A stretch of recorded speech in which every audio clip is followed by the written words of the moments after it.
And I got some It's time for Cats here. So. Talk Wednesday. Small town and big city joined forces. Vinny Hardy of Lynch, Kentucky, and Terry Brown of Louisville, Kentucky, team up to give you free-flowing, laid-back sports talk. Focus on Kentucky Wildcats, as well as pertinent information in the NBA, NFL, and Major League Baseball. And y'all know what it is. Doing what we do. Cats Talk Wednesday, BS3 Network. It's TV Brown, Vinny Hardy. Happy NFL schedule release day. Is that the Brown jersey? Is that your cousin's jersey? This is Jair Brown. I used to say cousin, but he's considering the age gap. I got a kid a couple years younger than him. So, wait. Yeah. So, my young son Jair, yeah. Used to say cousin, but not quite anymore. Yeah, you gotta change the line of kinship. Yeah, now. Yes. Yeah. Your son who just played in the Super Bowl last year, Jair Brown. This episode brought to you by Simply Spike too. So shout out to them. And if anybody would like to sponsor the show, we appreciate it. Yes. Kool-Aid refreshing. The only thing to make TB put that lemon lime Gatorade down, Simply Spiked. After a hard day of podcasting, not only do we do Gatorade, we also do Simply Spiked. That's correct. Peach, mango, kiwi, strawberry. They got the lemonade. We went through those last week, but we're back just to the regular now. But yeah, all good, man. All good. Finally, a quiet week on the Kentucky men's hoops front. Can't be having booms every day. They have to, keep a few booms for maybe something happening down the road. You can't take them all and burn them now. You might need one in a week or two or a month or two. You never know. That's right. So kind of quiet. So we didn't do spaces because not a lot of noise on that end. A pretty eventful weekend for Kentucky baseball. Yeah. They're getting closer, man. I'm waiting for them to go to Omaha. 20 SEC wins, first in the East. One game ahead of them Dirty Vols. 3 games left with Vandy at home. They putting more seats in the building and everything because let's do it. Got regionals and hopefully super regionals to host. And, it's just Kentucky Proud Park is popping right now. It's the place to be, and the men's tennis team is continuing that. Hey, there's always something going on at the University of Kentucky. Absolutely. So this be 3 straight Sweet 16s for tennis, but could be a championship game appearance, a deep run last year. Beat Harvard again the other day. So just surviving and advancing. That's all you got to do, baby. All cats, everything. Absolutely. So got that good stuff happening. Big stuff happening in your neck of the woods too. Y'all went and saw some good comedy. You had Caitlin Clark starting her professional career.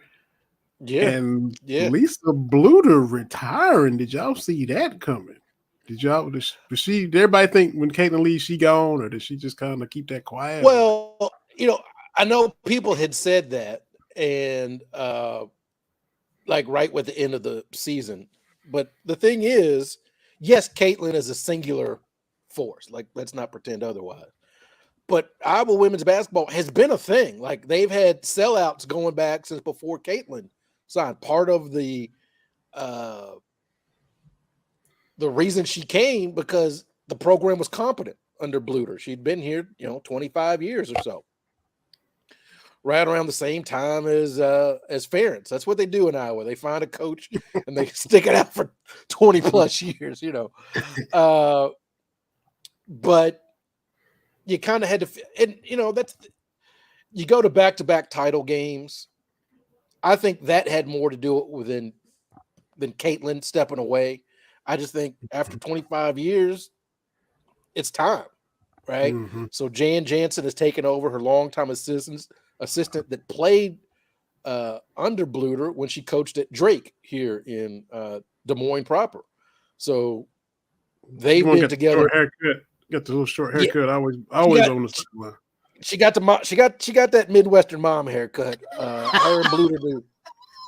They look like they got some mean casseroles. Like they got talk all the time. Like, oh, they got some popping casserole, green bean casserole or something. So they got that. So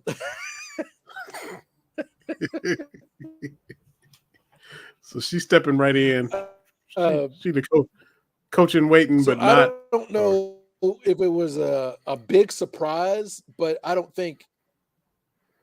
Yeah, and I think that you'd have to expect that all the players, even the ones coming in, had to have an idea of what was going to happen. So there's going to be continuity with that. So, but yeah, it's like anytime you change coach. I mean, Lisa Bluter. I don't know if she's going to go in the Hall of Fame, but she's as far as Iowa men's basketball, as far as Iowa coaches, she's up there. You got to put her up there with Dan Gable, Dr. Tom Davis, Kirk Ferentz. I mean, she's right there with what she's been able to do. Yeah, so I wasn't watching it as close as y'all, but when I saw it, I saw the Iowa account tweet. I was like, oh man! But like 25 years, 2 title runs, 2 runner-ups. There's time to maybe just like you said, just make that exit. Done a lot, had a great run, and yeah, she's early 60s, so still able to do some other things or whatever she want to do. So yeah, good for her. So there's that. We broke down. I won't say we broke down, but we bought the WNBA League Pass. Now I have watched WNBA games before.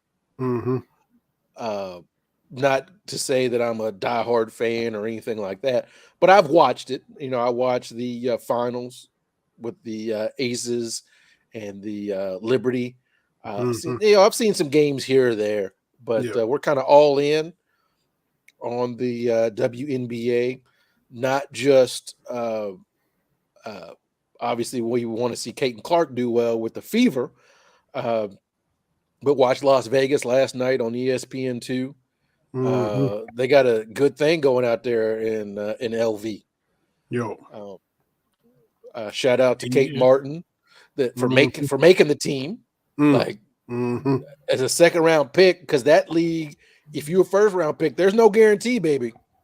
There's no guarantee you're gonna make the team. But shout out to her for making the team in Las Vegas, looking tough again.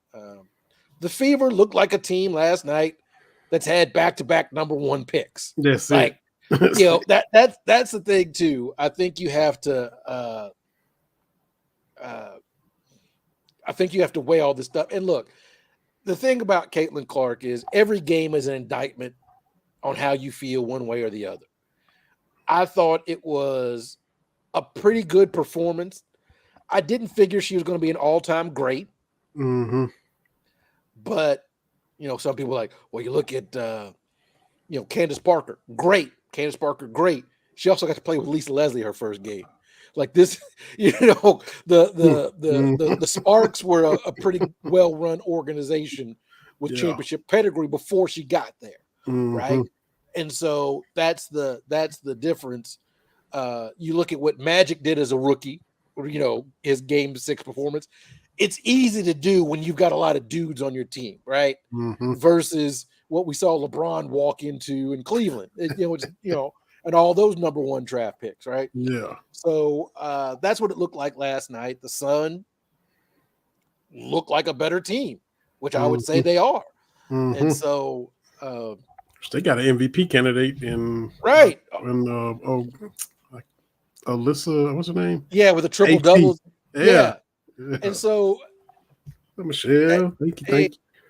And so that wasn't surprised. Her shots are going to fall. She had some bad passes. She was lazy with the ball, but that kind of stuff will come. Yeah. I don't think it's new. People are going to be gunning for her, right? People have been gunning for. That was what Dominica told Bomani a couple weeks ago, like, hey man, this ain't nothing new. Like people have been trying to make a name off her since middle school. Like, yeah, it's a different level, but she's built for this. So Yep. I don't know what the fever will look like. I'm still trying to get a handle on what's an average WNBA game supposed to look like. You know, how many points do they average? Like, I don't know. You know, like I know or the NBA, you know, 100 points and like I'm trying to still get a feel for all that. But I'm looking forward to it. WNBA is great.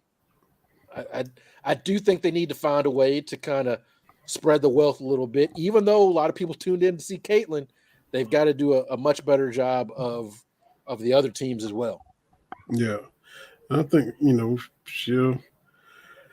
she'll adjust and acclimate to the next level, and better players up there, and figure out how to hold her own up there as well.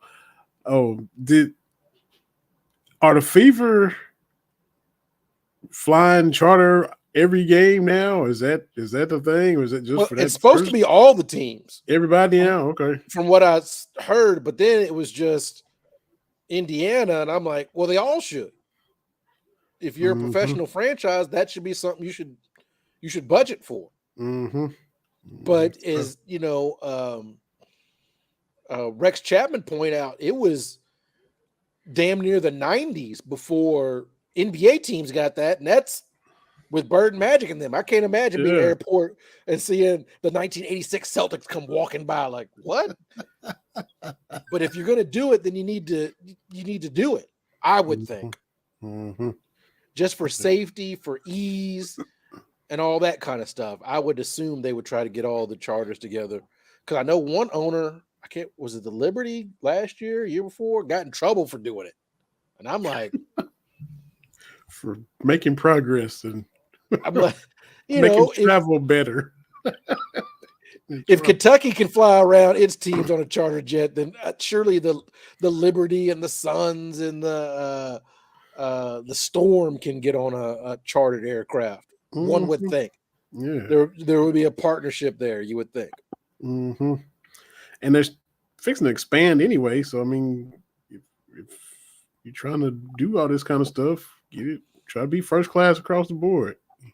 The Golden State Valkyries and Toronto will have a franchise, and I think they're looking at one more.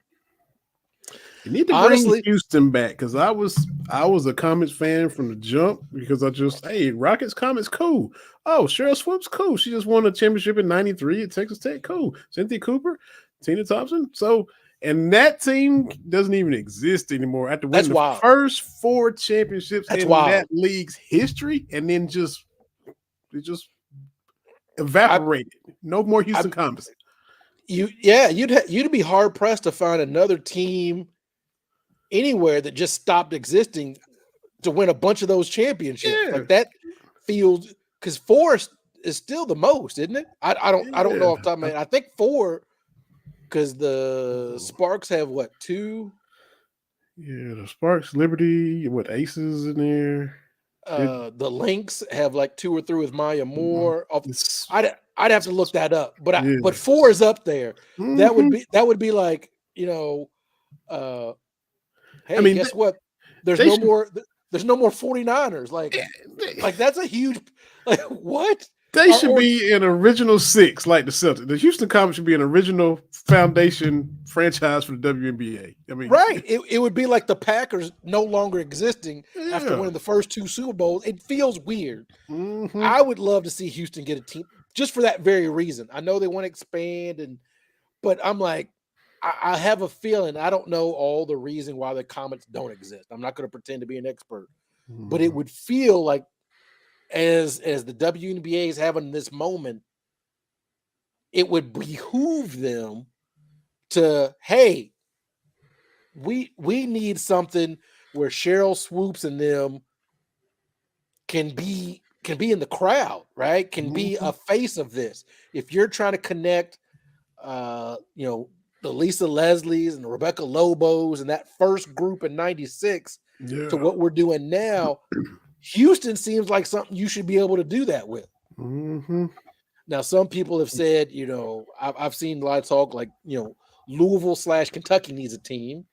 And I don't know, maybe.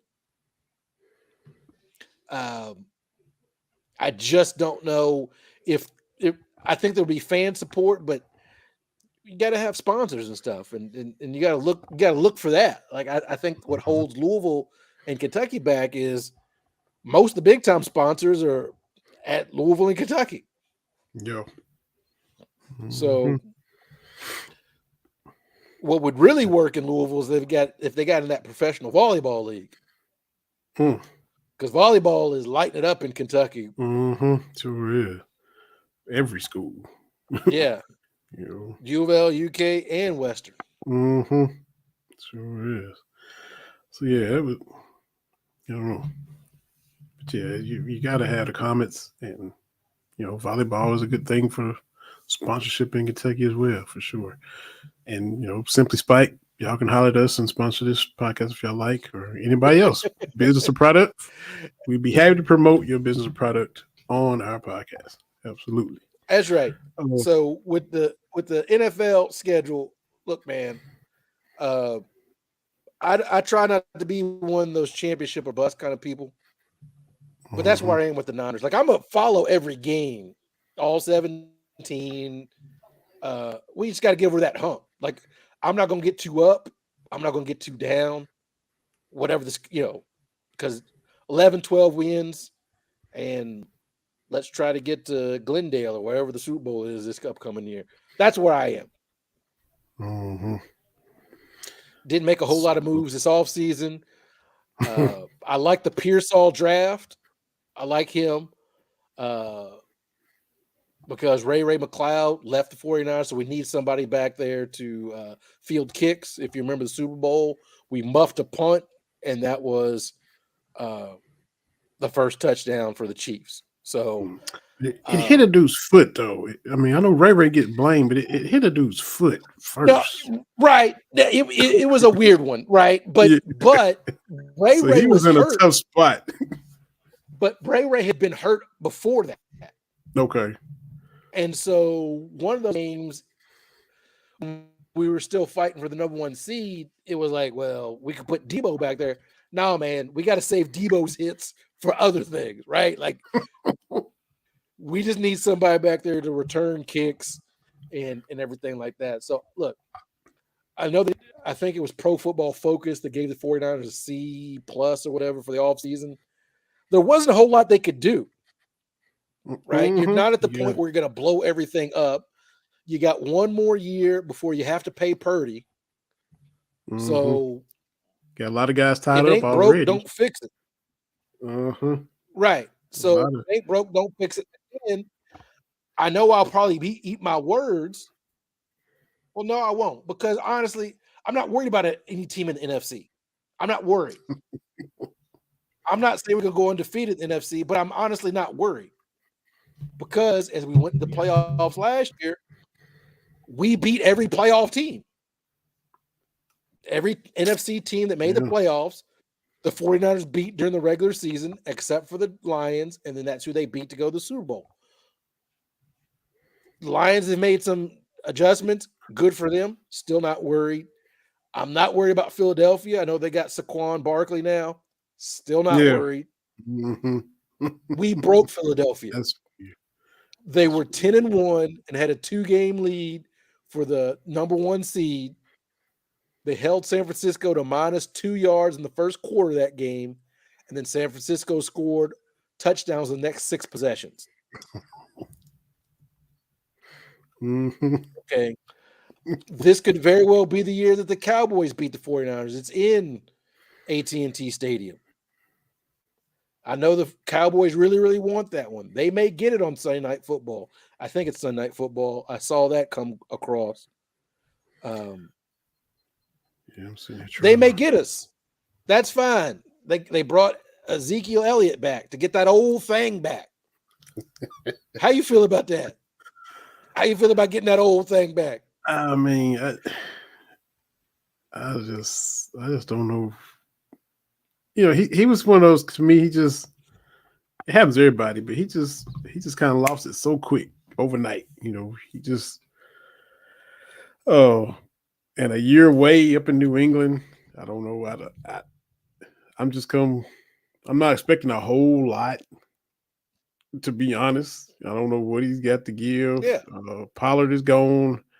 You got a little Deuce from Kansas State, 5'5", little water bug, and Zeke and uh, offensive line. We got they drafted for that, but we'll see how that comes together. So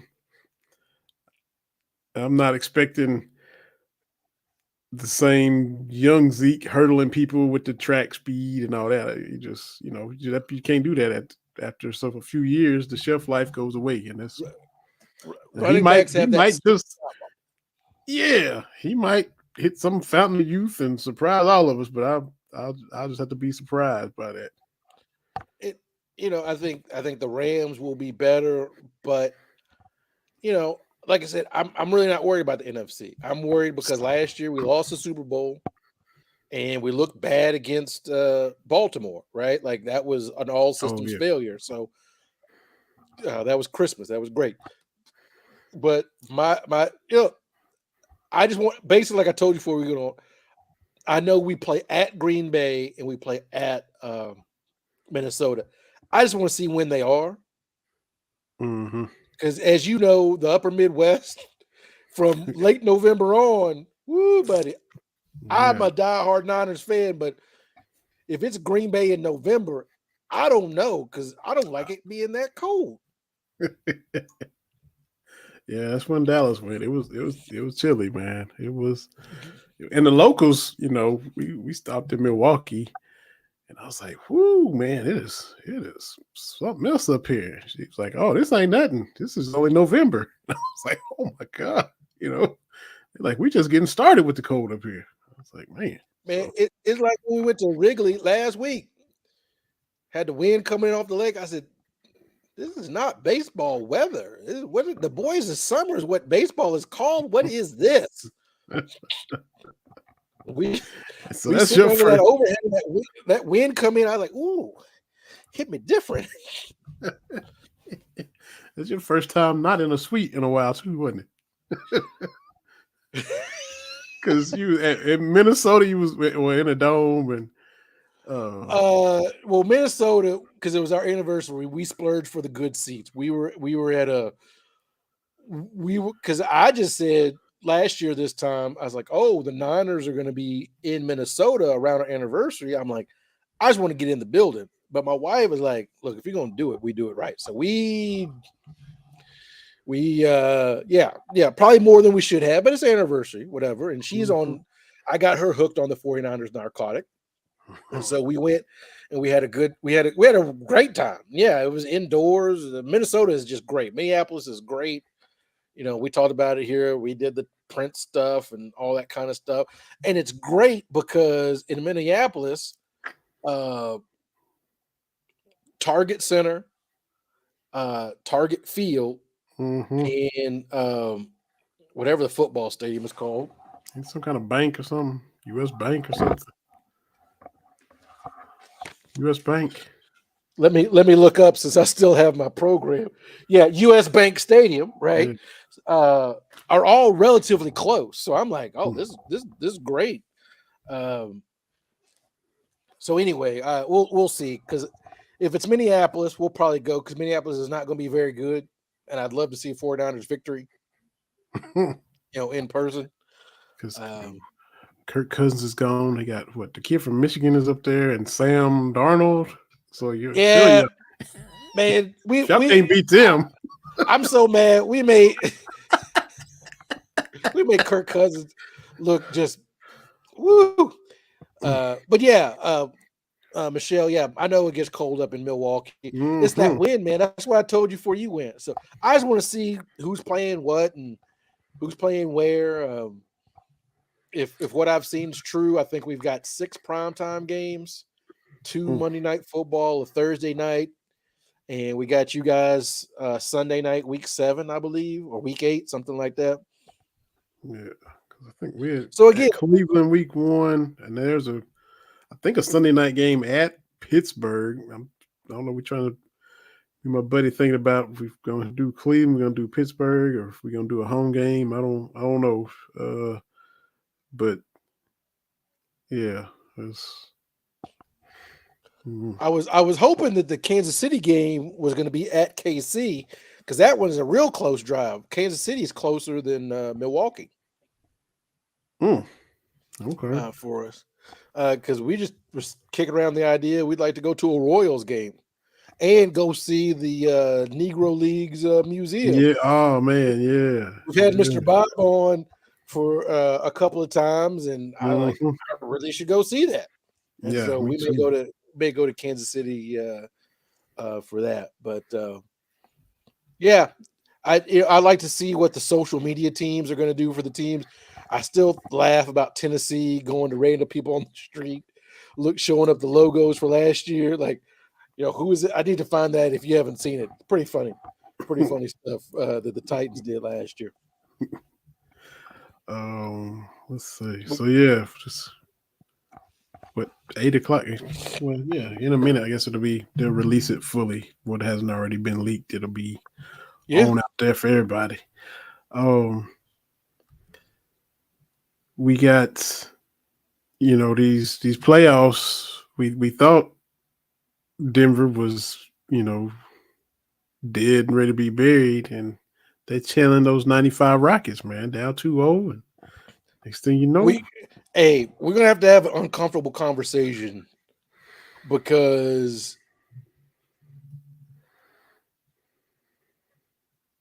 when we think of so you and I have talked about getting to the Hall of Fame. Okay, that's one thing, right? And I'm not saying that that's easy to do. However, when you get into the Hall of Fame, like everything else, there's tiers to that. And so it takes a lot to get to the big table mhm, when it comes to the NBA.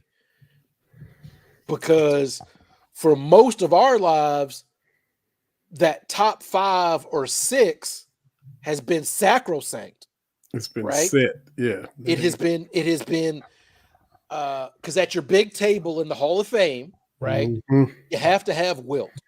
mhm, You have to have Bill Russell.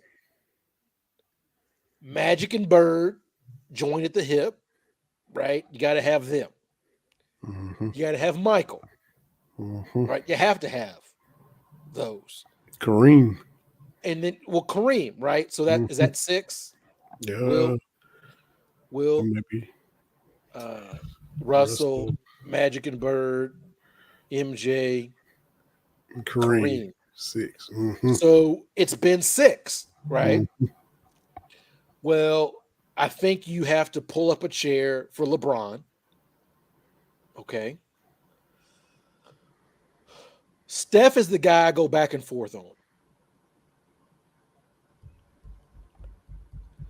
I like Steph. He did have that moment a couple years ago. I think it was game 5 against Boston, where it was like, oh, y'all ain't gonna do it. I got this. Which is why I love basketball, because one person can be like, I got this. Mhm. But for me, it's you have to play both sides. And my defensive memory of Steph is Kyrie cooking him in 2016. And so my whole thing is, can you be an all-time great if the other team is hunting for you? That's fair. I'll That put him that in there. that's just me. And I'm not trying to hate on Steph. I'm just saying that all those other 6 dudes, those 6 plus Mhm, LeBron, have those look at that shot, also look at that defensive play. Larry Bird. Bird stole the ball. He gave it to yeah, DJ, right? yeah. Mhm, Like those guys, when we start talking about the elite of the elite, they mhm. have both of those moments, right? LeBron blocking Iguodala. That's Right. probably now. Now, defensively, I'm not saying it because Lakers, Magic and Kareem, I'm not coming up with defensive. Like Magic clamping somebody or blocking a shot or getting a steal. Kareem, I'm sure That's he got okay. some blocks. Maybe. That's okay. I've got some YouTube videos I can send you. Yes, yeah. I won't be able to chapter and verse you, but yeah. The, Okay. the Lakers play defense, right? And it was showing some clips of it was that NBA cobwebs, and the Lakers won the series in '80. Because Philly got them in '83, but the first two plays of the game, Doc blew by Jamal Wilkes and dunked all over Kareem. Why is Kareem going up on 1 foot? Wait, you jumping off 2 feet, man. Well, yeah, no, I got you, and look, I'm a Lakers homer. I ain't gonna front on you. Mm-hmm. So I'm sure they made some defensive plays. I'm just not. I am not. Well, yeah, Magic had a steal in one of those. I can't remember if it was 85 or 87 against the Celtics. It'll come to me. But yes. So when we start talking about the elite of the elite, mm-hmm. you're literally splitting hairs. Yeah. Right. In my mind, when you talk about the elite of the elite in anything, I am of the mind you can't take a chair away. Like I don't have we did our 6 when there's only 5 like starters, right, for basketball. Mm-hmm. But there were always 6 just unassailable people. It's bona fide, just in stone. There they are. And I'm saying I don't have Kobe that high. And I love Kobe. Okay, let's be very clear. But that is your pantheon. And I say all that to say at some point we're going to have a discussion about Nikola Jokic. If they do it this year, we got to have a conversation. Mm-hmm. Not a long conversation, but 3 MVPs, as you and I talked about last week. That is a short list of 3-time MVPs. All those MVPs are at the table. Mm-hmm. And Moses Malone with 3 is the guy we don't even talk about, mm-hmm. where he ranks in the pantheon. When you hear people talk about big men, Moses' name never, I shouldn't say never, that's not right, but it rarely comes up. Mm-hmm. Right? You get your Wilt, you get your Kareem, right? You get you got to have Olajuwon. Mm-hmm. Right? You got to have the Bill Admiral, Russell. got to have Shaq, you got to have Bill Russell, right? But Moses' name doesn't come up. And I'm like, he's got 3 MVPs. Yeah. And so we're going to have that discussion. What do you do with Jokic? He's moved beyond that multiple MVP without a finals appearance, because that's just Steve Nash. Right.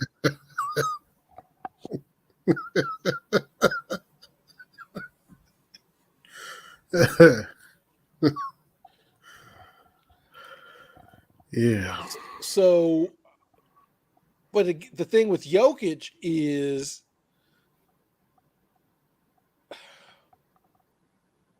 imagine if they gave this year's MVP to somebody else, the way he's showing out right now.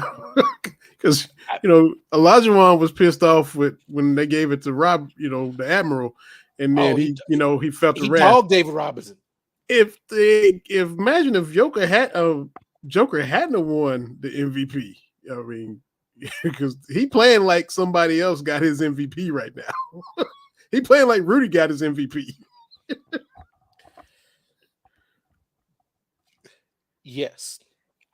Now, I wasn't all set to be like, the Wolves got him figured it out. Because to win a championship, you got to show me the dead body, right? Like we talk about Alabama football under Nick Saban. Like, y'all keep saying this dude's dead, but he keeps showing up in the playoff. Help me understand what you're talking about, right? Mm-hmm.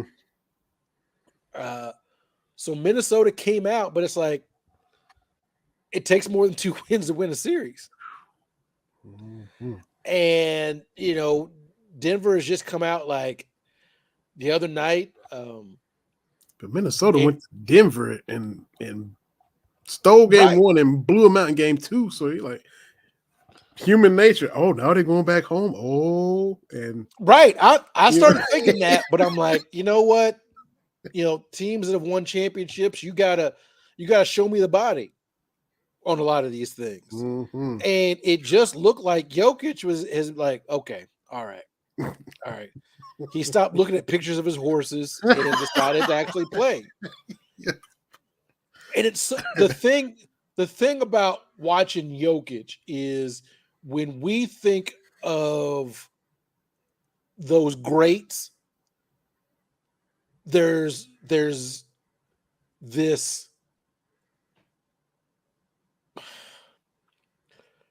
beauty to their game, I knew it.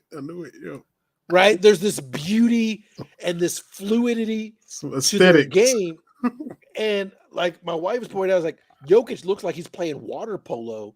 Like he had those dunks in the last game, and people were like, I didn't know he could dunk a ball. Like I assume because he's almost 7 feet, it wouldn't be too much to dunk. But He the rarely ever does. frustrating thing is Rudy Gobert's defense hasn't been that bad. Yeah. It's been very good. Neither was Last David year. Robinson's. Neither was Robinson's in '95. But last year, Anthony Davis played a phenomenal series. Like anything you could ask a defender to do. And the thing about Jokic's style is he rarely looks frustrated. He rarely looks like, and I don't want to say he's not trying, but it just looks like he's just going through, and it's like, and he's killing people. Mm-hmm. No That's turnovers last night. No turnovers. 40 points, 13 assists, 7 rebounds, no turnovers. And so I think we're going to have a conversation because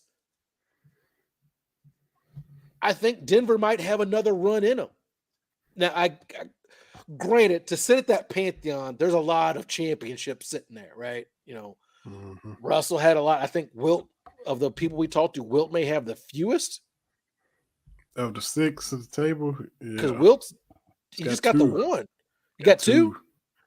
Got one in Philly and then that one with the Lakers. 73 with the Lakers, Mm-hmm. right? So 2 gets you up there. But being the main dog on 3, okay. Mm-hmm. Now we start having some conversations. Right now, do we pull up another chair for Jokic? And he still looks like he's not in shape, but he is. And he looks doughy and pudgy, even in shape. But he got that Serbian strength, man. Yeah. And when you look at those Jokic brothers, like, okay, you remember what he did to the Morris twin. I can't remember which Morris twin. Cheap shot him. He cheap shot that grown man back. Vinny, I am damn near 50 years old. I've never, ever seen in sports a player getting whiplash. Whiplash is for car accidents. I've seen football. I've seen rugby stuff on ESPN. Nikola Jokic gave that man whiplash. And I thought that was just for car stuff with the snapping back. Mm-hmm. And then the other Morris twin said, well, we can be about it. And the Jokic brothers like, okay. Mm-hmm. Hey, man, we got tough places in America. I give you that. But them dudes coming from Europe, they ain't the soft dudes that they sent over in the 90s. Yeah. Right? The Tony Kukocs, Drazen Petrovic's or whoever, Sarunas Marcelonis. And I'm not saying those guys were soft, but that was the whole. Mm-hmm. But I would say that was the thing. Like those Europeans are soft. Yeah. These people. Rick Smith was kind of soft. Yeah, like I'm 7 foot and shoot these fadeaways. Like I don't know about that, right? Yeah. But these dudes is different. And Bosnia and Herzegovina and Serbia and Slovenia and all. Hey, You want to mess with them Serbians? That's on you. I would not recommend it because them dudes seem to be built differently mm-hmm. than the rest of us. So, Jokic doing his thing. I don't know how you beat him. It's the one. So when you look at like someone that's being dominant, the thing about Shaq that gets overlooked was how good of a passer he was. Mm-hmm. I saw a thing on Twitter today talking about, or that showed like Shaq's numbers in the Lakers three-peat, and he was like 4 assists, 3 assists, 4 assists a game. That's what is the difference, right? Mm-hmm. Is being able how good you are, how are you facilitating, and Jokic is doing it because he's like, Yeah. oh, you're gonna come on me, like, hey, Aaron Gordon gonna go for 12 for 12. Like what? Mm-hmm. What? Mm-hmm. I don't And know how if you figure it Rudy out. and if Rudy's down here single 1-on-1, well, that's barbecue chicken, as the Shaq like to say. That's right. This And so I find myself rooting for the Nuggets. yeah. I think I'm rooting for the Nuggets because, man, especially when if they get to the finals, because I can't have Boston win, and Lord have mercy, I can't have New York win. Have you ever seen a fan base so starved for anything? Like, this is a second round. Man, like the Toronto Raptors got a better playoff history than y'all in the last 20 years.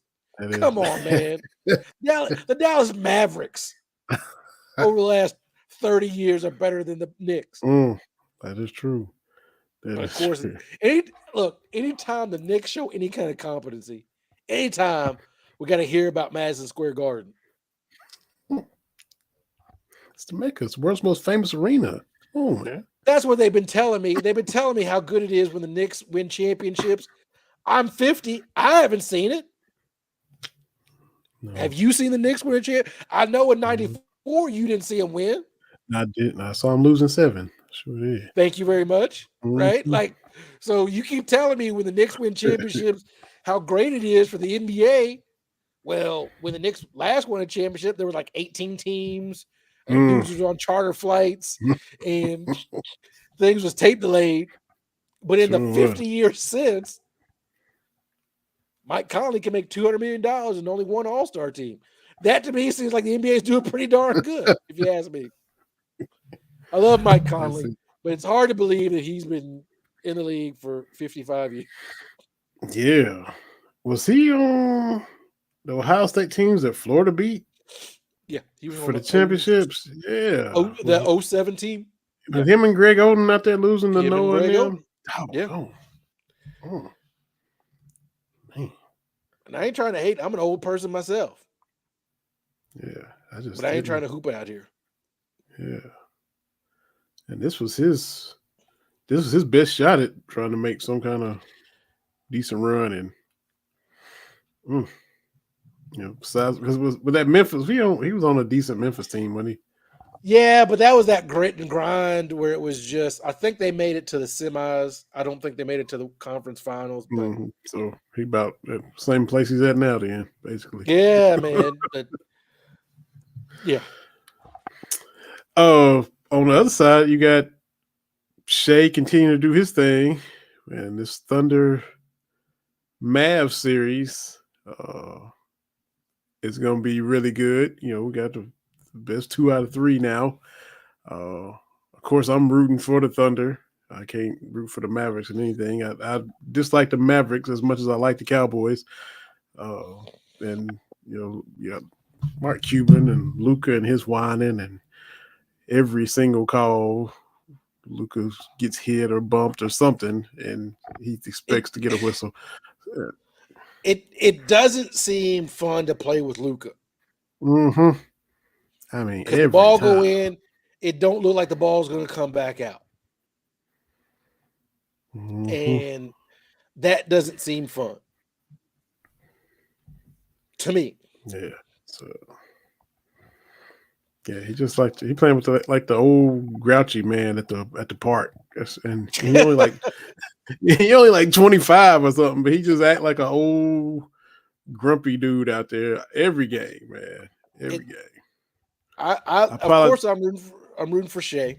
apologize to Ben Simmons and all them. They're in Dallas and they're Mavs fans, but I can't get with that. I'm sorry, you know.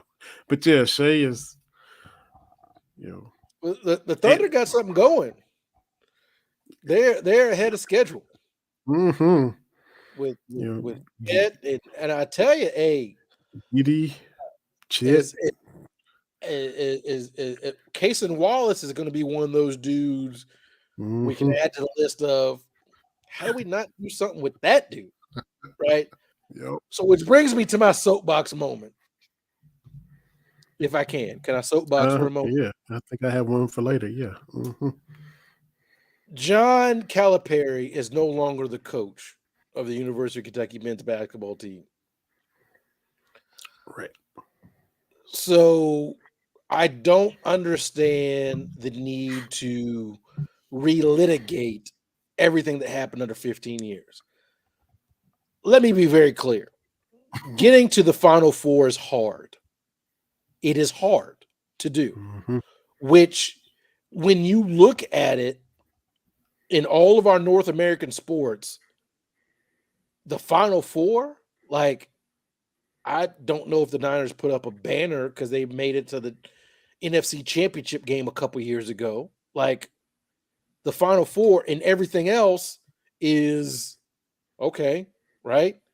But in college basketball in general, reaching a Final Four is what we would consider a successful season.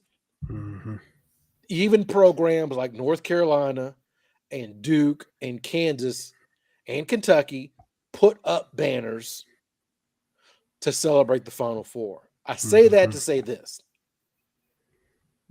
Was it time for Coach Cal to leave? Yes, it was. He said it. We all kind of look and say, yeah, it was time. We don't have to lie about what happened. That man did not show up in 2009 like, I don't know if you're a Simpsons fan, but one of my favorite episodes is the monorail. This shady businessman shows up to con the citizens and use smoke and mirrors for this big thing. That's not what Cal did. And I see all this stuff talk about he's a charlatan, talking about Coach Cal, and he just blah, blah, blah. If Coach Pope gets to 4 Final Fours, and I hope he does, let's be clear. Everybody look behind me. I hope he does get to 4 Final Fours.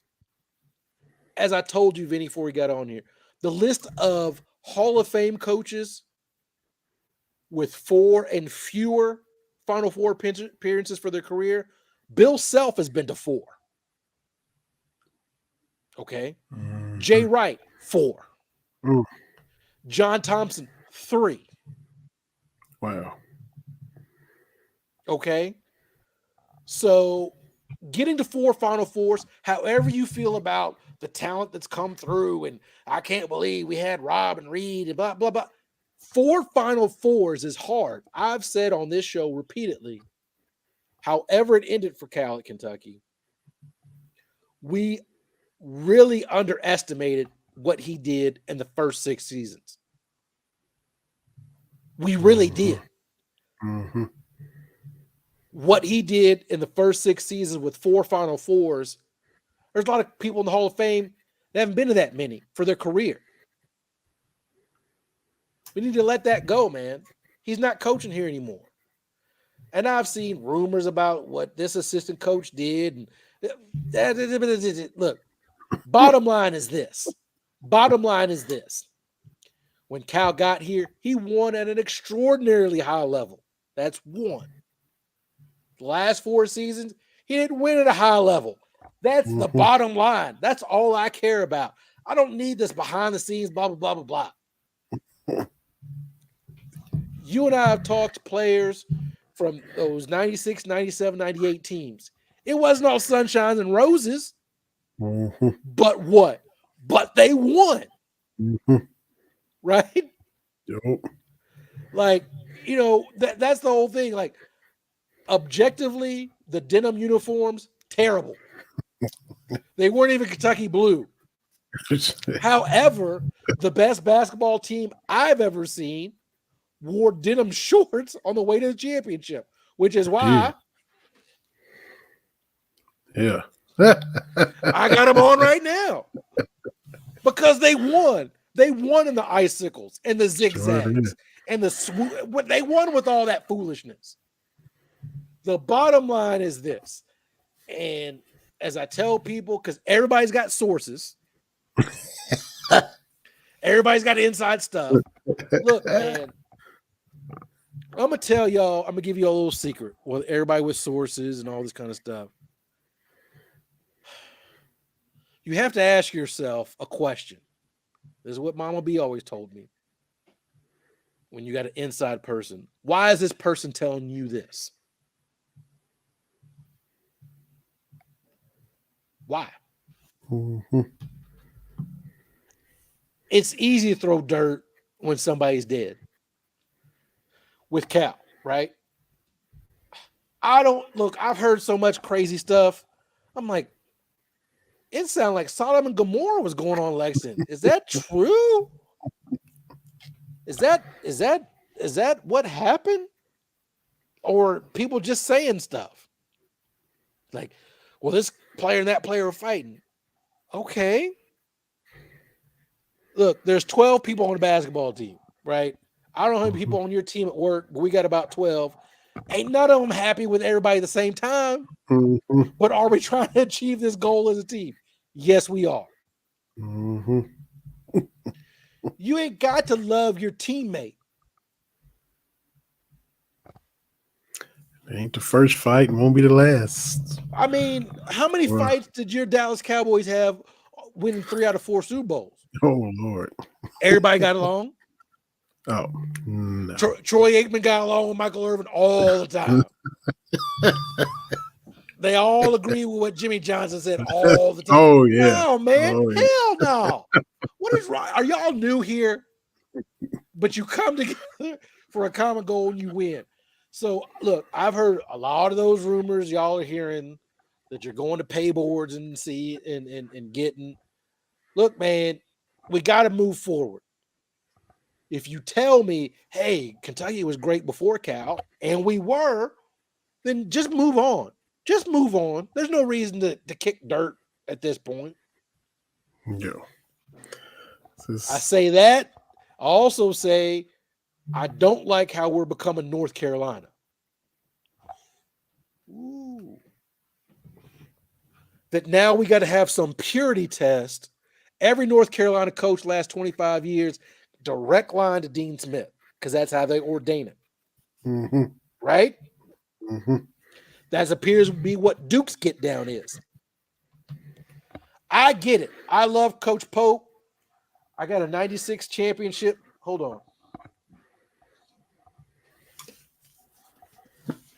My trash can I've had for almost 30 years is there you go. Schedule. Right? Yeah, fun for everything. There Yeah. you go. Mm-hmm. 34-2. Yes. And I get what he's doing, but brother man, that has not been Kentucky's get down. Oh man, Coach Pope gets us. Okay, that's good. Coach Pope got to win. He can get us all he wants to. He got to win. Coach Cal came in from Memphis and UMass and gave us a championship. Right? Where did Rick Pitino come from? Providence and the New York Knicks? Did he get us? I don't know. All I know is April 1st, 1996. Your boy was in the streets. There doesn't need to be a purity test to have success at Kentucky. That's not what we do. We get the best coach and we make it happen. So I love it. And don't get me wrong, I love the Kentucky kids playing for Kentucky. I get that aspect of it. However, that's not why Kentucky's good at college basketball. It's not because we got a bunch of Kentucky kids playing. That's not it. The reason Kentucky basketball is good is because, oh, Dan Issel, would you like to come here and play? Oh, Pat Riley, would you like to come here and play? That's the thing. And I get people all the time. Well, you know, Darius Miller. I love Darius Miller. But the reason we won in 2012 was because we had Anthony freaking Davis and Michael Kidd Gilchrist. That helps. I refuse to believe that just because you were not born and raised a Kentucky fan, you can't be a Kentucky fan. I wasn't. I've been very clear about that. Mm-hmm. Now, I hope I'm part of the fold at this point. I would hope. I grew up hating Kentucky. That first Dream game, I'm like, awesome. When Louisville beat Kentucky in Knoxville, awesome. Yeah. Yes. Sign me up. But you can learn to love it. It's because we get Tony Delk from Brownsville, Tennessee. It's because we get Ron Mercer from Nashville. Mm-hmm. That's how we get there. It's because we get Brandon Knight from Florida to come and play. Terrence Jones from Washington State. Yo. Kentucky gets the best of the best. And I'm not trying to poop on local kids. There's a part of that. But we getting back to our roots. Nah, man. Not since the 1948 team has an all-Kentucky lineup, won a national championship. And that was before Negroes could play. Mm-hmm. I get it. Hometown kid makes good. It's great. I hope that, man, I'm blanking on the man coming from your name. Oh, Trent Noah.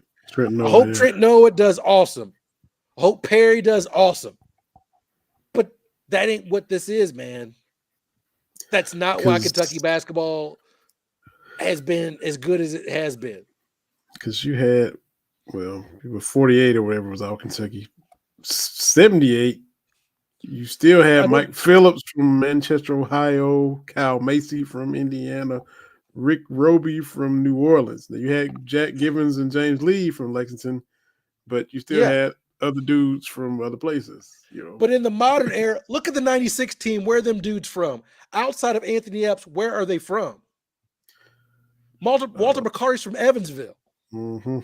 Mark Pope himself was from Washington State. Mm-hmm. Via Omaha. Antoine Walker's from Chicago. Yeah. Where's Jamal Mashburn from? I get it. NYC. We love the Kentucky kids and all this kind of stuff, but man, you got to have dudes that win. Mm-hmm. Kentucky, the state of Kentucky high school basketball does not produce enough high school basketball talent to make Kentucky, Louisville, and Western successful. It just doesn't. Mm-hmm. And I get it. It just means more of the Kentucky kids. I will pull up the 2005 Elite Eight loss to Michigan State, and you tell me Chuck Hayes didn't care. Feel free. I will pull up 2008-9 Joe Crawford going for 37 against Marquette. You tell me he didn't care. He didn't get it. Can I go to 03 with Keith Bogans? You tell me that man wasn't hurting, his ankle all tore up, and he gave it a go, right? Mm-hmm. You tell me he didn't care. Tell me Tayshaun Prince didn't care about the outcome of he doesn't know what Kentucky basketball means. You don't have to be from Kentucky. You don't have to be born and raised as a Kentucky fan to get it. That's all I'm saying. Mm-hmm. You have to allow for folks like myself. And I say that because, again, I made a business decision. And that's what a lot of these athletes are made. Like, the business decision is I'm going to come oh, now that I'm here, I buy in. You have to allow for that. I get it. And I'm not trying to crap on anybody because I understand the pride that comes with Trent Noah coming from your neck of Kentucky. And we talked about it last week. I get that. But there has to be room for other people to get it as well. Yeah. I get it. That's all I'm saying. I mean, I'm not from Dallas, Texas, but Cowboys fans don't banish me from rooting for the Cowboys. Right. I'm not from Houston, Texas, but been a Rockets fan for 30 years. It's not like, well, you got to be from Harris County, Texas. You from Galveston? Oh, you can't root for the Rockets. Oh no. So same thing. And I know I get it doubly because I'm from Louisville. So how could I be a Kentucky fan? Like, come on, man. Like, there has to be room to let people in. Yeah, that's true. And it gets a little bit out of whack with the only Kentucky from Kentucky. Like, it's like you said, the pride, but then it goes too far to where, well, you don't get it if you ain't from here. And so, yeah. So my go-to has always been Chuck Hayes. Like, you tell me that dude didn't care about the University of Kentucky, look me in my eyes and tell me he doesn't care. So that's my soapbox. Look, I wish Coach Pope all the success because, man, I need another deep tournament run. Like like Chris Rock need another hit in New Jack City. It's been a little bit of a drought. It's been a little dry. That's a movie, Vinny. In case I need that. But look, man, we ain't got to lie about what Cal did and didn't do. That man did not hoodwink us and force 4 Final Fours down our throat. Yeah, it's okay to be honest. Because every post I'm looking at is like, well, I'm glad he's gone, and he was, come on, man. You didn't celebrate 2012, right? You a damn lie. You sat there doing 2014 to 15. Man, this is not fun. 38 straight wins was very fun to me. It was very fun. Absolutely. It was like, what are you like? Come on, man. Like, oh, that guy just hoodwinked us. Really? You wasn't screaming when Malik Monk went for 47 against Carolina. You wasn't screaming. You wasn't excited about that at all. When De'Aaron Fox put Lonzo Ball in his, like, you wasn't. That didn't do nothing for you. Okay, cool, all right. Oscar Tshiebwe getting 28 and 28 didn't do nothing for. Okay, cool.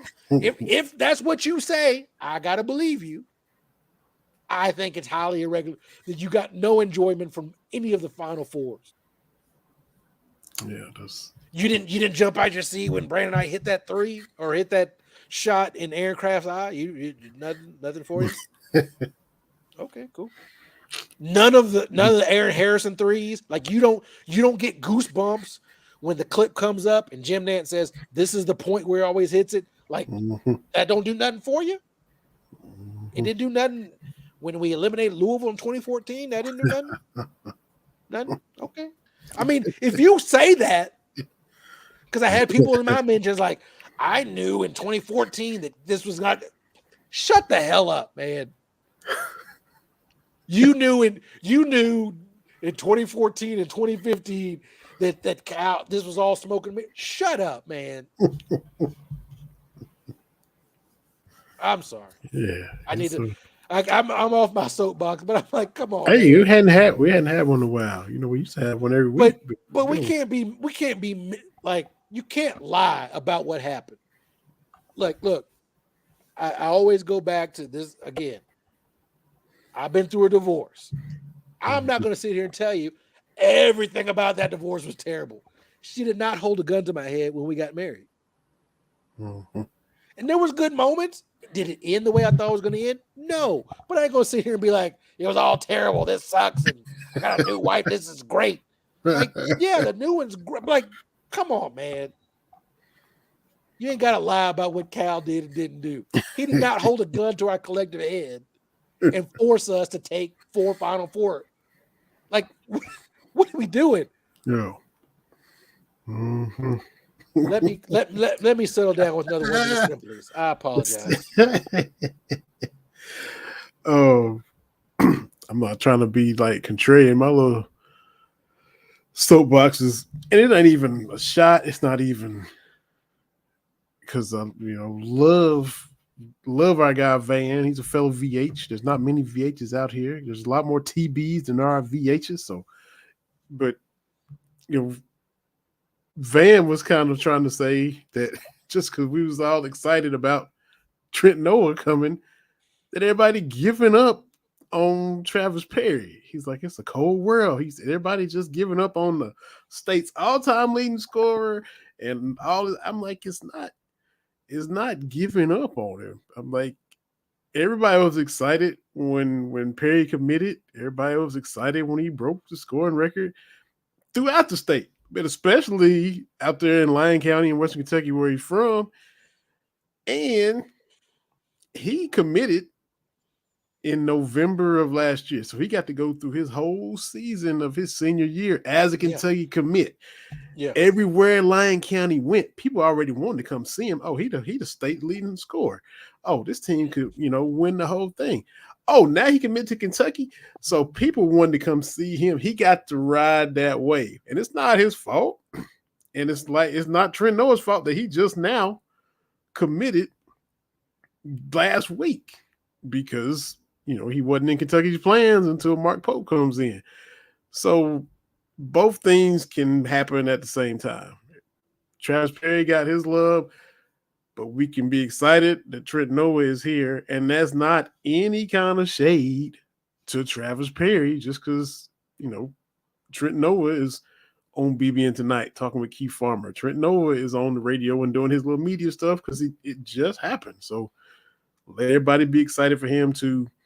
And I'm a little biased because he's from Harlan County, but I'm not trying to take shots at Van, but I just disagree with that take. Nobody is forgetting about Travis Perry at all just because we happy that it worked out for Trent Noah to commit to Kentucky or even be on Kentucky's roster.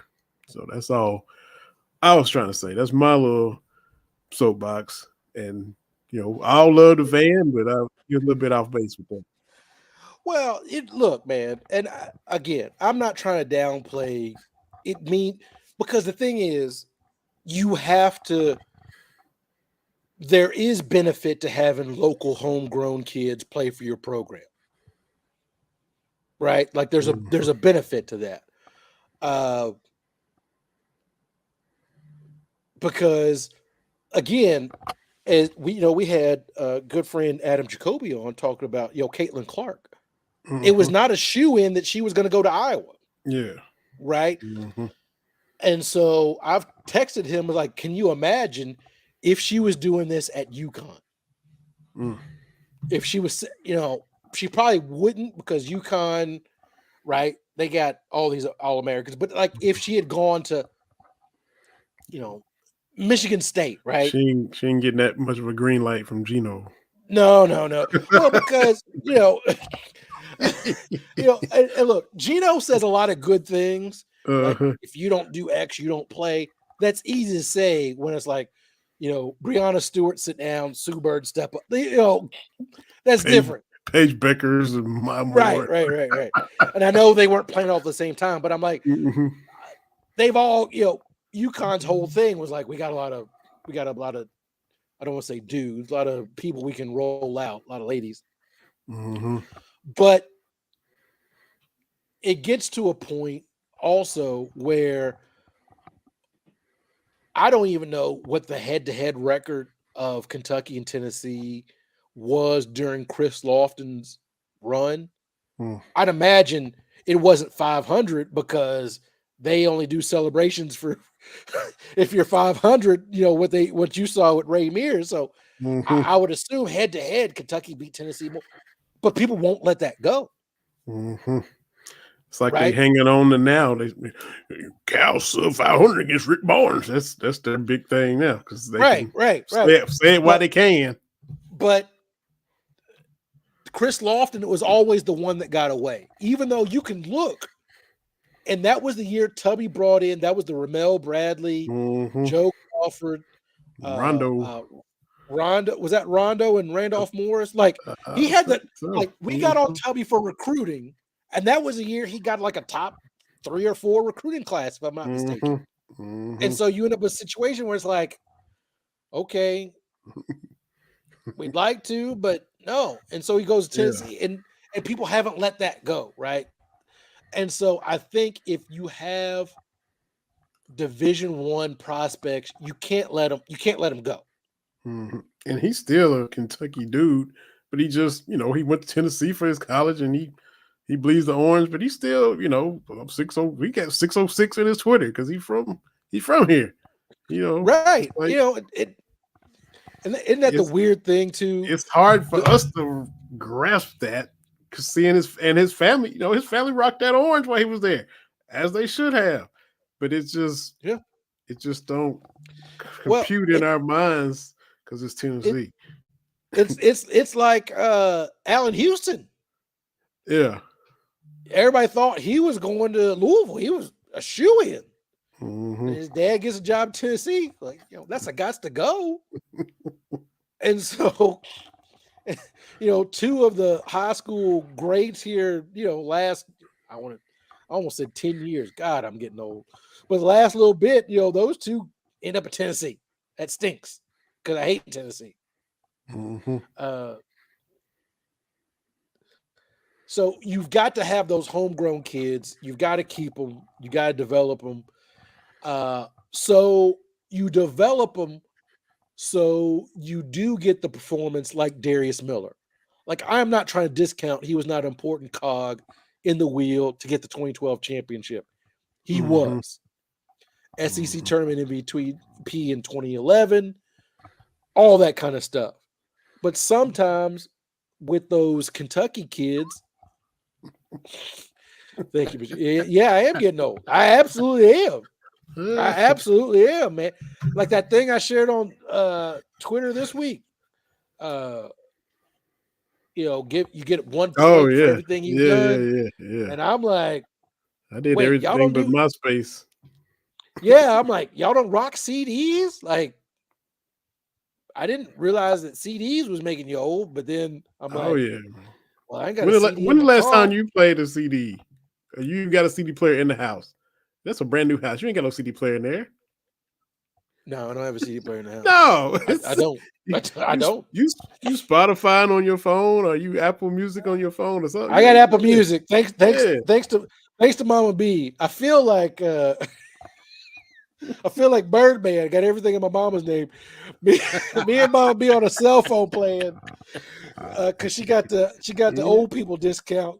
I still got a 502 number. I ain't giving it up. It's 515 day here in Iowa. The area code. Like, I ain't giving up my 502. But we get Apple Music with that, and so I listen to Apple Music. But I'm like, some of that stuff. I mean, I still got all my CDs. Man. All my CDs right over there. And all the little catalog you had in the car. That I had in the car. It's in the closet right now, still over there. But mine in the closet too. I got a whole stack of DVDs. I got a whole stack of VHSs from last time I was in Louisville. I'm like, I don't know what I'm gonna do with this VHS. Do they? What did they convert? VHS? They used to convert stuff over, but I don't even know if they even. You could take it and get it changed over, and you could tell my favorite movies because I got them in VHS and DVD. I got Training Day VHS and DVD, and I got the Blues Brothers VHS and DVD right now. Can't play none of it. Yeah. Used to you could have your little laptop. You could stick a DVD in it, but that ain't even possible now. They don't even have that. No, man. No, man. And I see all these people like, you owe when you had a Blockbuster card. I worked at Blockbuster Video. Man, I know I'm old.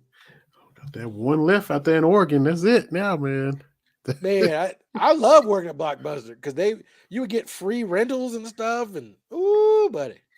Yeah, all the That was candy good and stuff stuff. there, all the snacks there. Too. Oh, let me tell you something. I shouldn't say this, but not whole lot going on in the world of sports. I'm gonna share this with you. I try not to lie. I try to live an honest life, Vinny. But I ain't never lied like when I worked for Blockbuster Video. Because people come through, did you see that? Oh, that's great. Lots of action. you Siskel and the Ebert and people in the Oh, rentals. yeah. Yeah. Hey, You you give me you credit can't for get knowing who them dudes are. See, yeah, that's watch right. them. Hey, thumbs up, thumbs down, right? But, because this was like 97 when I worked at Blockbuster. So Jerry Maguire was the big one at that point. Hey, Like, because my job, because you go to Blockbuster, you have the case, but you had to have the cassette behind it, right? we had the real life Jerry Maguire on this show as well. We did have a little Jerry Maguire, which I asked him about, and he was like, I'm gonna tell y'all about Patrick Mahomes. Yes, yes, yes, yes. Patrick Mahomes. He's great. He's great.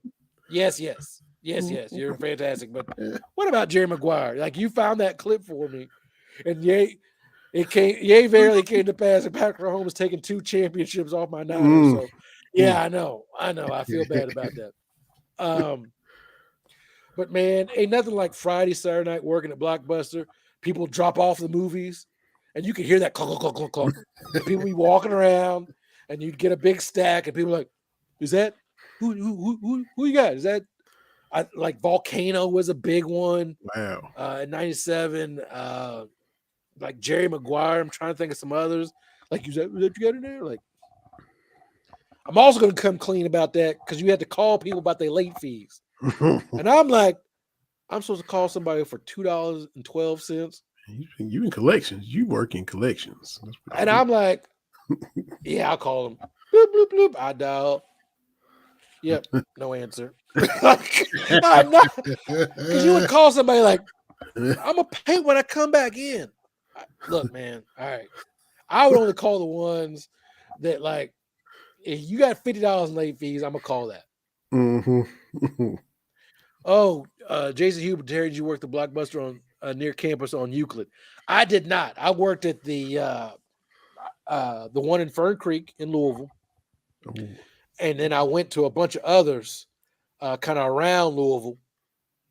Uh, but I will tell you, once I stopped working at Blockbuster, I was still on the free rentals because you got like 5 or 6 free rentals a week. I did go to the Blockbuster on Euclid, and I was still renting with free. I mean, just it's because you was being honest. That's all. Just Oh man, but yeah, but CDs and VHS. Hey, I still got a bunch of CDs. My favorite CDs, I got those WWF CDs with entrance music. oh man, okay. That's how I used to walk around campus. Look at me, man. Get out of here. But yes, Jason Oh man. Huber, I am old. Look, I'm looking at 50, man. That's wild as hell. I mean, yeah. It's it's in the horizon. It's on the horizon. Yes, for sure. Because what offended me when they're talking about bringing Patino back during the 2026 season to celebrate the 30th anniversary, I'm like, how can that be the 30th when I was a freshman Hey. during this Mm-hmm. season? Mm-hmm. So Absolutely. at one point, I told people I was like Doogie Howser. You remember, Neil Patrick Harris was Doogie Yeah. Howser. He went to Mhm. Kid, and then somebody was nice enough to point out Doogie Howser.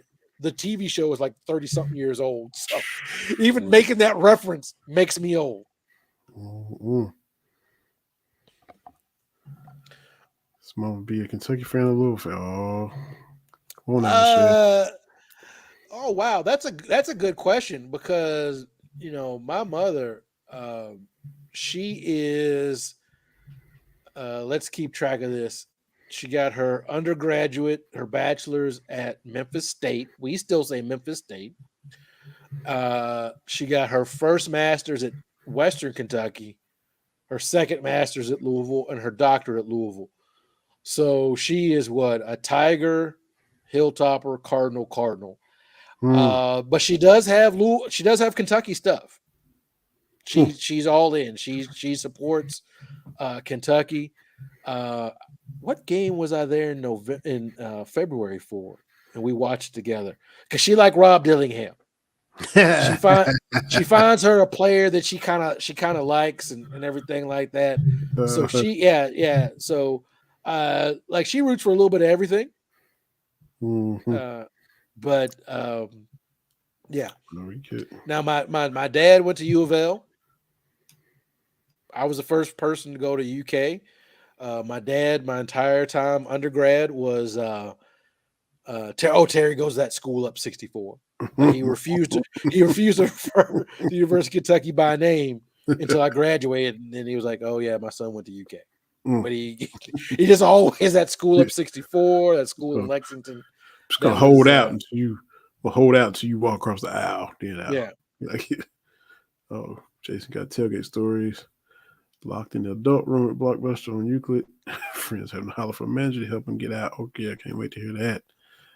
Oh yeah. We Mhm. we had those people because at the Blockbuster I worked at, we did not have that, but there were these foreign films that were um, a little bit more free, and so we'd have people that would watch them. And I'm like, I know you ain't watching this French film because you love French.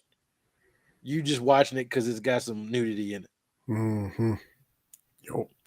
But I caught I will say that with Blockbuster, I did watch a lot of. If you ever go through, you remember there'd be those ones that were just we just got one copy, right? I watched a lot of those. Some of Mm, those pretty good. Some of mm, those pretty good. That's what started my love of movies, Vinny. I know I gave you trouble, but when I was working at Blockbuster, do you know why I worked at Blockbuster? mm, We got time tonight. So I've told the story of I got a scholarship to the University of Kentucky, mm-hmm. and by my sophomore year at the University of Kentucky, I had lost that scholarship. Okay, uh, you have met my mother, and I just explained her academic achievements. So you Mm-hmm. can imagine when I got a letter from the University of Kentucky saying, "Hey, you need to take a break," otherwise known as academic probation. I bet you can wonder how that went. Mm-hmm. That was May of 1997. The beautiful thing about that letter from the registrar's office at the University of Kentucky is it comes certified mail. Do you know what certified mail is, Vinny? Mm-hmm. That means your post office delivery person has to get out of their truck and walk across your yard and ring the doorbell, and someone has to sign for it. Got a sign for that thing. And so, yes, I got that letter Mm. May 15th, 1997. Not only had I lost a scholarship, but they were like, yeah, you need to take a semester off. Not great. So that Mhm. summer, I was working at a grocery store with some of my other friends that were home from school, and I was like, this is great. I'm living the high life. And then I was like, my dad was like, well, you need to pay some rent. You need to put it on these groceries. And I was like, oh, okay. So from August to January, I worked 8 to 5, Monday through Friday at a grocery store. And then I worked another 40 hours a week at Blockbuster Video. Mm. I'm working 80 hours a week. And you're like, Wee. wow, that seems like a lot. Mm. Yes, because I didn't want to be home. Because it was not a cool time for TB to be home. And so I'm working. Because in the fall, everybody else goes back to school. And here I am, like, man, this absolutely sucks, man. And I was like, you know what? I'm gonna go back to school. I'm not. Look, I was the janitor at the grocery store, and I remember it was a woman. They called. They got on the intercom. Terry, you're needed up front. I'm like, all right.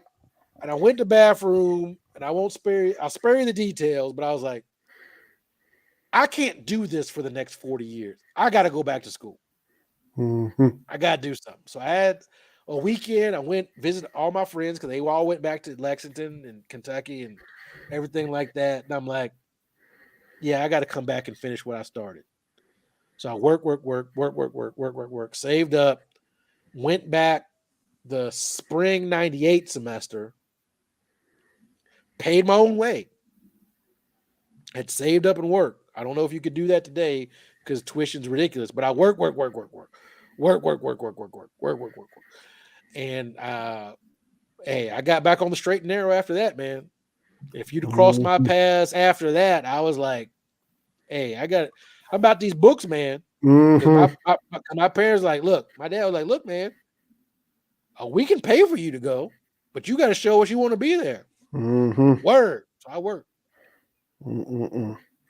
Tell Rebecca the same person, same letter went to my house spring of 97. Oh, damn. Moved home, went to Yale, got a year, came back to UK in 99, never went back. Boy. Went to Kroger in No, Shelbyville when I moved home was a driving force in me wanting to get back to Lexington with the Kroger. right. And look, I Mm-mm-mm. say that I'm not knocking on those manual labor jobs, man. I'm not. I did it. Like I said, that whole summer and the fall, I was the janitor. Right. And you people have been to a grocery store. Not great. It was Value Market on the Outer Loop. That's what I did. But I'm like, this ain't for me, man.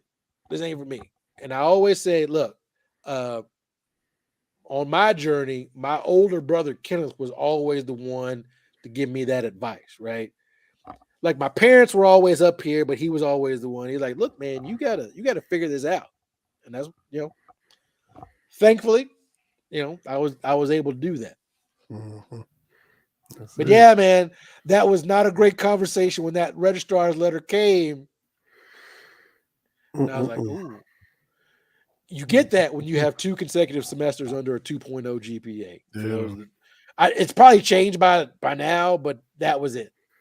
And look, it Mm-mm. sucked going back in the spring of 98. It sucked, Vinny, because I had a faculty advisor I had to check in with 2 or 3 times a week.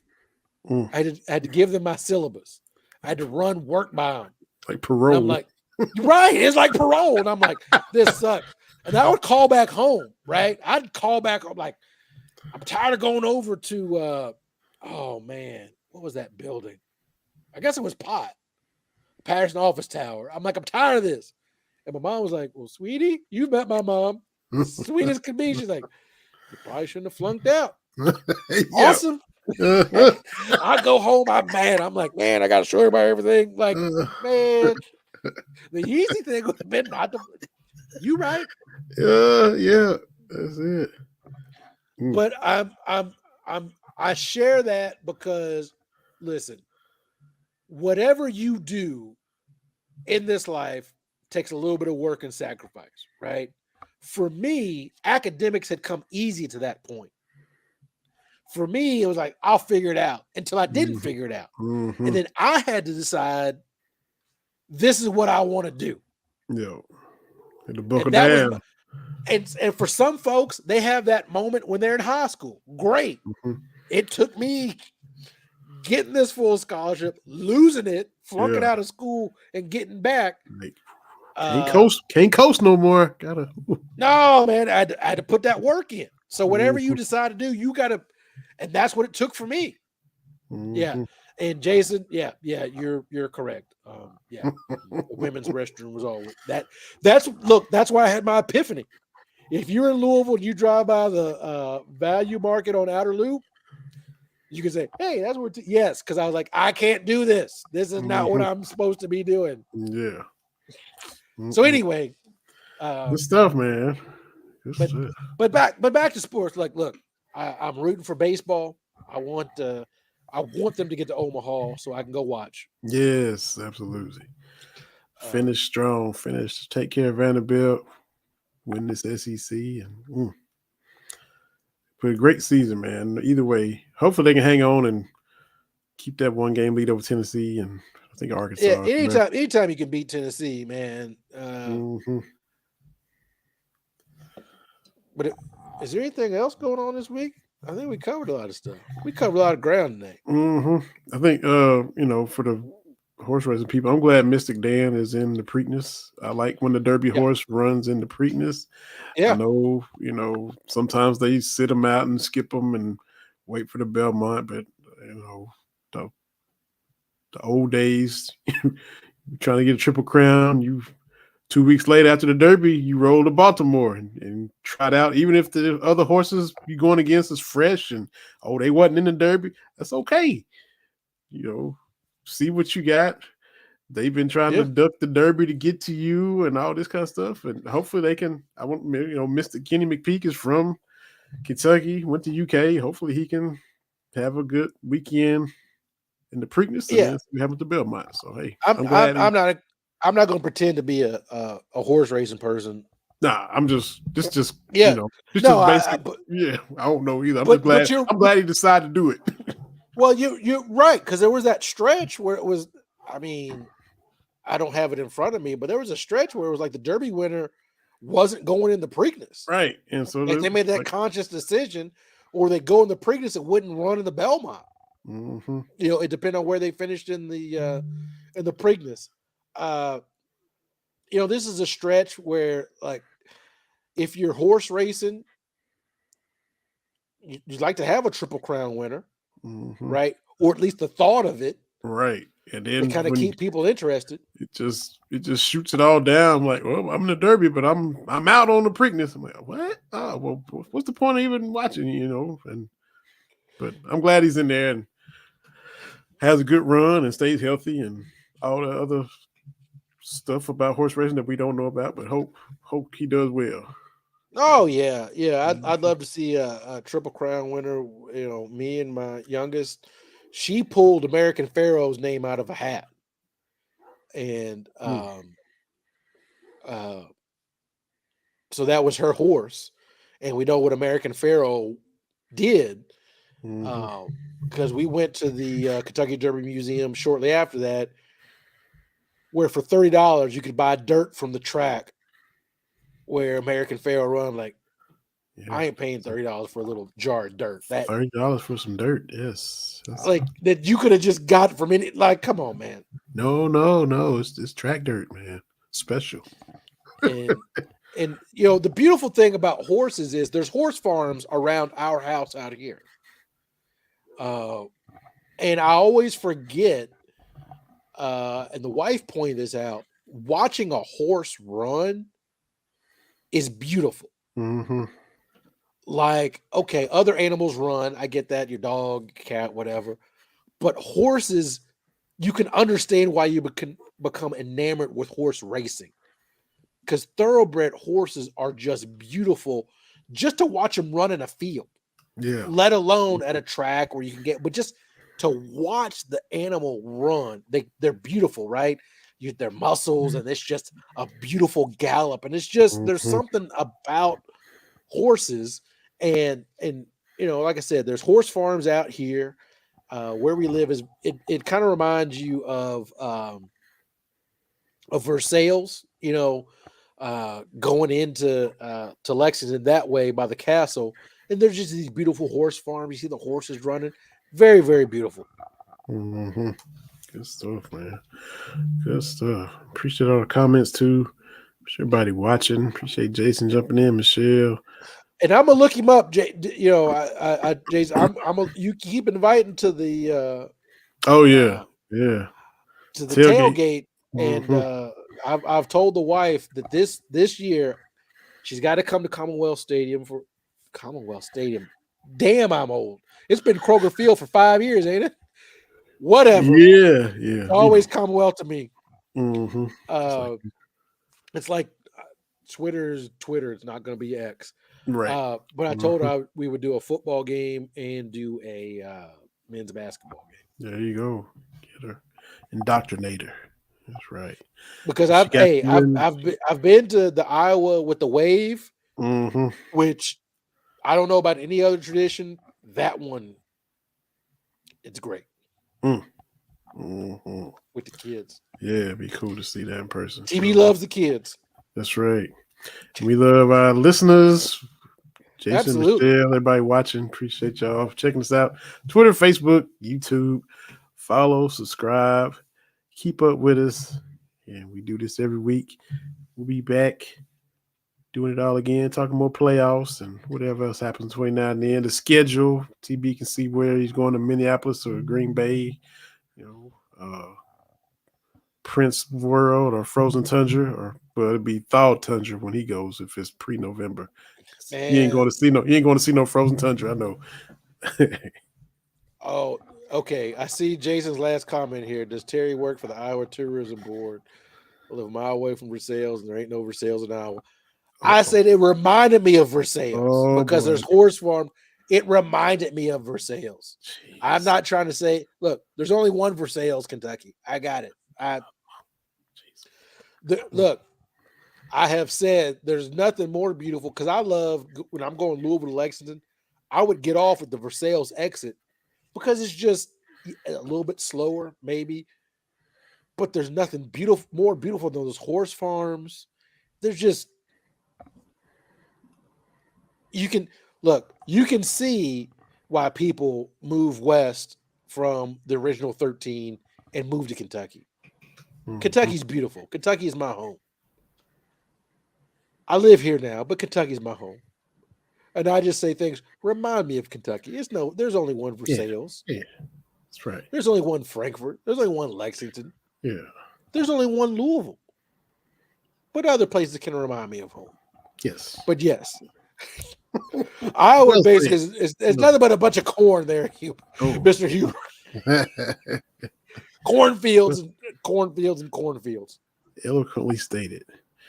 Man, appreciate it, and definitely have to hook up with Jason at the tailgate. Appreciate everybody listening, throwing them comments in, and Jason gonna find out. Don't invite me if you don't want me to come. Like, oh boy, I'm not the person where he's like, yeah, TB stop by, because I'm a stop by. Oh boy, you've been warned. That's all I do. Don't just say it to be nice. That's right. Hey, we appreciate y'all. I will walk all the way around Kroger Field looking for you, Mr. Huber. You better be ready, Jason. You've been warned, Jason. Hey, man. Go.